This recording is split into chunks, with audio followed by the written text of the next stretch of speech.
All right, ladies and gentlemen, welcome back to Teamworks. Hopefully you enjoyed your first activity, so don't forget we're in that anger management, conflict resolution phase. So your first activity was more geared around conflict resolution or whatnot and resolving conflicts. Today's activity is going to be about anger management. So what's our overall goal of an anger management type of activity? Well, the overall goal, the overall objective for an anger management activity is for our youth to identify their anger or hot triggers. So like, what are those things that get them mad or upset? And then learn how to cope with them, all right? So identify your hot triggers and learn how to cope with them. And then hopefully, by doing activities like this, they'll learn how to control their anger, handle disappointment. Again, learn how to control their anger, handle disappointment, stay calm, keep a level head when things get a little bumpy or tough. And then lastly, learn new ways of blowing off some steam. Like go out there and maybe take a kickboxing class. If that doesn't let you burn off some steam, I don't know what will. Kicking somebody, that definitely is an anger releaser. But anyway, so that's the point of anger management activities, or teaching our kids anger management type of activities. So what's our session overall called? Our anger management session, it's called Dice Distress. And I'll tell you a little bit about that. It involves dice. Has nothing to do with gambling or Vegas, but it does have dice in it. And to kick things off, we have our question of the day. So our question of the day, to get them going, get them marinating on this anger topic, is when was the last time you got upset and how did you deal with it? Again, when was the last time you got upset and how did you deal with it? I'm sure they're probably going to have lots of stories. So here's a time where you might want to distribute a bag and tell everybody to take their turns talking one at a time, because I'm sure they all have a story about something that got them hot. I'm sure there was something that got them hot that day. It's probably a teacher or a friend or someone at the school. But anyway, good conversation, good way to get things going is to have that conversation about something that got them upset and how did they deal with it. Did they resolve it, or is there still some anger bubbling or going on? All right, now your energizer, it's called the anger chart. And see my little angry person here, he's mad. But anyway, it's called the anger chart. This one's pretty simple, it's pretty fun, and hopefully mentors are just facilitating this. Make sure you're generating that conversation, because it's one of those kind of activities. It's not competitive, there's no point system. So it's really going to rely on you really generating the conversation. So simply, how do we do anger chart? You're going to divide your group into two groups. All right, you'll divide them into two groups, and then you're going to get about 2 stacks of Post-its. They'll be pretty full, pretty, stacked. And then you'll just, split them apart and try to give every kid as many Post-its as you can with the stacks of Post-its that we give you. So again, 2 groups. All the students will get Post-its, so you'll distribute as many as you can. So here's some for one group, here's some for another student, and another student. So each student, again, let me clarify that, gets their own little stack of Post-its. All right, you're going to get a piece of butcher paper. On that butcher paper, you're going to create 3 columns. Friends, family, school. You get where I'm going with this? All right, friends, family, school, 3 columns. Now, pretty simply, next, what you're going to do is you're going to call out a category.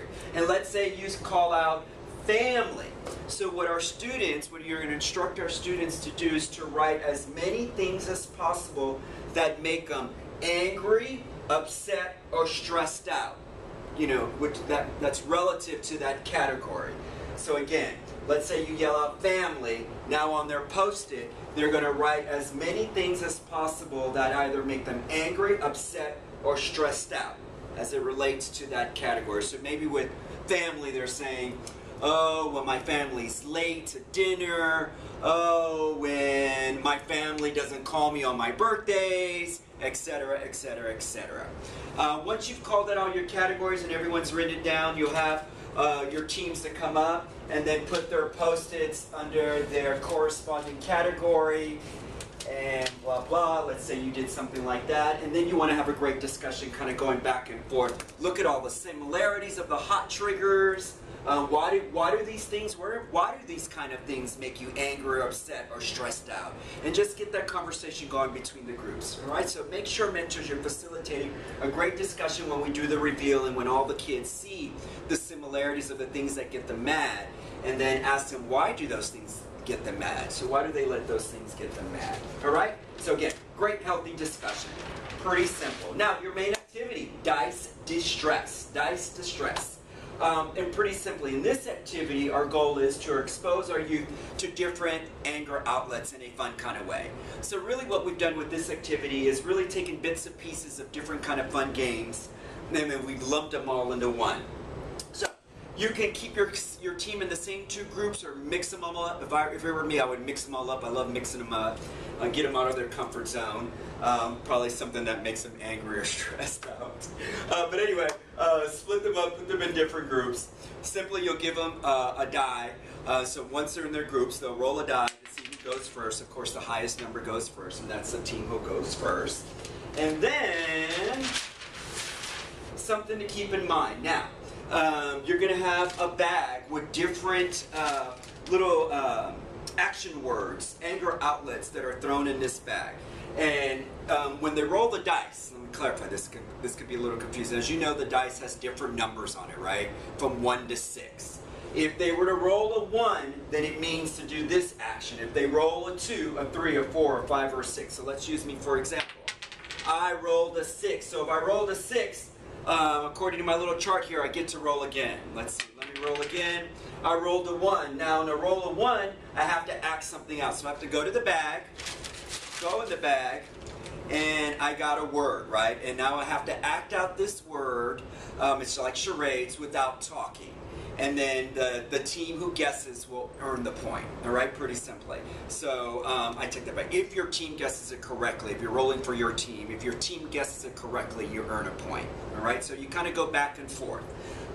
So let me clarify. So number 1 is acting something out. They'll go to the bag, they'll pull it out, they act it out, they can't talk. Number 2, they go back to the bag, they'll pull something out.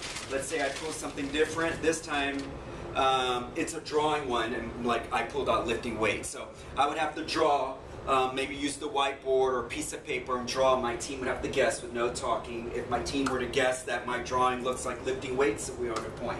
If I roll a 3, it's just a free point. My team gets a free point. If we roll a 4, the opposing team gets a point. All right. So a 3, my team gets a point. A 4, the opposing team gets a point. A 5.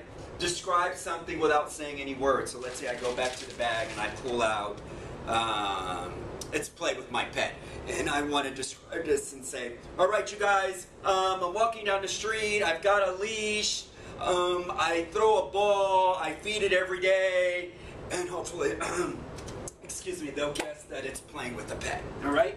So those are my examples of die number, of the die distress.